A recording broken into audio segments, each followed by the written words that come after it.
আসসালামু আলাইকুম। আমার কোর্সে আপনাদের সবাইকে স্বাগতম। আজকে আমরা শিখব HTML এর বেস ট্যাগ নিয়ে। বেস ট্যাগ কি? বেস ট্যাগ হচ্ছে HTML ডকুমেন্টের রিলেটিভ লিঙ্কের জন্য একটা বেস ইউআরএল সেট করে দেওয়া। আমি যদি কোডে যাই তাহলে ব্যাপারটা ক্লিয়ার হয়ে যাবে।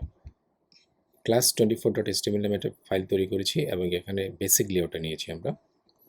তো আমি যদি একটা লিঙ্ক নিই, মেনু নিই কতগুলো, যেমন ইউএল, এলআই, এ, এখানে আমি লিঙ্ক দিলাম, আপনার কি দিলাম, অ্যাবাউট, এবং টেক্সটটা দিলাম অ্যাবাউট।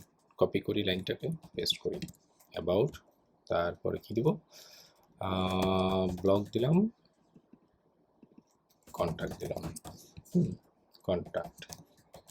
আচ্ছা, আমি অ্যাবাউট এভাবে দিই, about dot STML, blog dot HTML এবং কন্ট্যাক্ট ডট এসটিএমএল। ওকে, তো এখন আমি এই তিনটা পেজ আগে তৈরি করি। যেহেতু আমি লিঙ্ক করছি, কোথায় করছি, আমাদের এই আমার এই ওয়েবসাইটের মধ্যে। সো এভাবে এটাকে বলে রিলেটিভ লিঙ্ক। এখানে ডিরেক্টলি অ্যাড্রেস আপনি লেখেননি, মানে ফুল অ্যাড্রেস আপনি লেখেননি। দ্যাটস ওয়াই এটা হচ্ছে রিলেটিভ লিঙ্ক, মানে এই ওয়েবসাইটের জন্য প্রযোজ্য। এই ওয়েবসাইট থেকে এই লিঙ্কগুলো পাবে, মানে এই ফোল্ডার থেকে এই লিঙ্কগুলো পাবে। তো লিঙ্কগুলো আমরা তৈরি করি, about dot STML, blog dot STML and contact dot STML. Okay, তিনটে ফাইল করেছি আমরা। এই যে ফোল্ডার গেলে আপনি দেখতে পারবেন, আমরা যদি যাই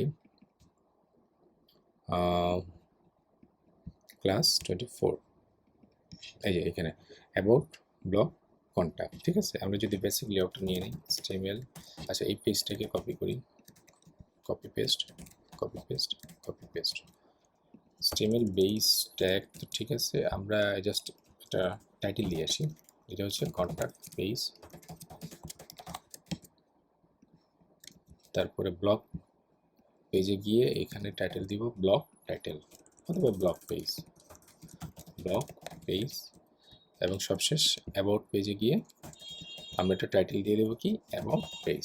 আচ্ছা, এখন আমাদের এই ক্লাস 24.html পেজটাকে যদি ওপেন করি, ওকে, ওপেন করলাম, এই যে আমাদের লিঙ্ক দেখা যাচ্ছে, তাই না? আমরা যদি এখানে ক্লিক করি, এই যে অ্যাবাউট পেজে চলে যাচ্ছে। আমরা ব্যাকে যাই, আমরা যদি ব্লগে ক্লিক করি, ব্লগ পেজে চলে যাচ্ছে। আমরা যদি কন্ট্যাক্টে ক্লিক করি, কন্ট্যাক্ট পেজে চলে যাচ্ছে।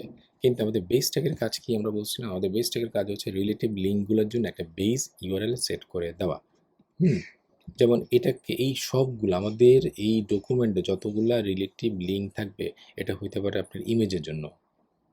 যত লিঙ্ক থাকবে তত লিঙ্কগুলোকে আমরা একটা বেস ইউআরএল সেট করে দেবো। তো সেজন্য বেস ইউআরএলটা লিখতে হয় কোথায়? বেস ইউআরএলটা লিখতে হয় হেডের ভিতরে। কোথায়? হেডের ভিতরে। আমরা যদি লিখি, যেমন বেস শুরু করলাম, এখানে বেসের কোনো শেষ নেই, মানে বেস ট্যাগের কোনো শেষ দিতে হয় না।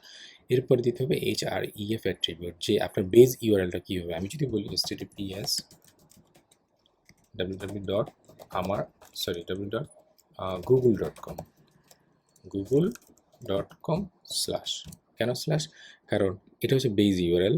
এরপরে যে পেজগুলোতে যাবে সেই পেজগুলোর আগে আপনাকে একটা স্ল্যাশ দিতে হয়। হ্যাঁ, এই যে স্ল্যাশটা দিতে হয়। আর যদি স্ল্যাশ না দেন, সেক্ষেত্রে আপনার পেজটা হয়ে যাবে এরকম, যে অ্যাবাউট ডট এসটিএমএল। এভাবে কি হবে? না, হবে না, কারণ আপনাকে একটা স্ল্যাশ দিয়ে আসতে হবে। ওকে, তো আমি কি করব, আমার বেজের ইউআরএল আমি সেট করে দিলাম। কি করলাম, www.google.com সেভ করলাম। এখন যদি আপনি এই পেজটাকে রিলোড দেন, ক্লিক করেন এখানে, এই দেখেন কোথায় চলে গেছে। এটা চলে গেছে গুগলের। কারণটা হচ্ছে ও বেজ ইউআরএল নিয়ে নিচ্ছে, এই যে অ্যাবাউট ডট এসটিএমএল, এই লিঙ্কটা বেজ ইউআরএল নিয়ে নিচ্ছে কাকে? ওকে, তার মানে ওর সাপেক্ষে ও লোড হবে। এই বেজ ইউআরএল এর সাপেক্ষে এই রিলেটিভ লিঙ্কগুলো লোড হবে। বুঝে গেল? ক্লিয়ার? আমি যদি ব্যাকে যাই, রিলোড দিই, ব্লগে ক্লিক করি, যদিও ব্লগ ডট এসটিএমএল নামে কোনো গুগলের লিঙ্ক নেই, সেজন্য আমাকে দেখাচ্ছে দ্যাটস অ্যান ইরর। বাট আমরা যদি কন্ট্যাক্টে যাই, মেবি কন্ট্যাক্টও ইরর, বিকজ আমি কন্ট্যাক্টও পেজ নাই, বাট অ্যাবাউট পেজ গুগলে আছে। হ্যাঁ, ব্যাপারটা বুঝতে পারছেন তো? যদি আমরা ক্লিক করি, এই যে অ্যাবাউটে চলে গেছে। হ্যাঁ, মূল ব্যাপারটা হলো যে আমার এসটিএমএল ডকুমেন্টে যত রিলেটিভ লিঙ্ক থাকবে তাদের জন্য আমি একটা বেজ ইউআরএল সেট করে দিব। তাহলে কি হবে? তাহলে সবগুলা রিলেটিভ লিঙ্কগুলো এই বেজ ইউআরএল এর সাপেক্ষে যাবে। বুঝে গেল? বেজ ইউআরএল সাপেক্ষে যাবে। এখানে আরেকটা অ্যাট্রিবিউট দিতে পারেন আপনার টার্গেট, যে ব্ল্যাঙ্ক দিতে পারেন যে এটা কোন ট্যাবে ওপেন হবে। ফর এক্সাম্পল আমরা যদি ব্যাকে যাই, রিলোড দিই, ক্লিক করলাম, এই যে নতুন একটা ট্যাব নিয়ে ওপেন হলো। এটা আপনারা জানেন এই ট্যাগের কাজ কি, এটা আপনারা জানেন এই ট্যাগের কাজ কি। বুঝে গেল? তো এটাই হলো আপনার বেজ ইউআরএল এর কাজ। আজকে এ পর্যন্ত। নেক্সট নতুন কোনো টপিকস নিয়ে আলোচনা করা হবে। ততক্ষণ পর্যন্ত ভালো থাকবেন, সুস্থ থাকবেন। আল্লাহ হাফেজ।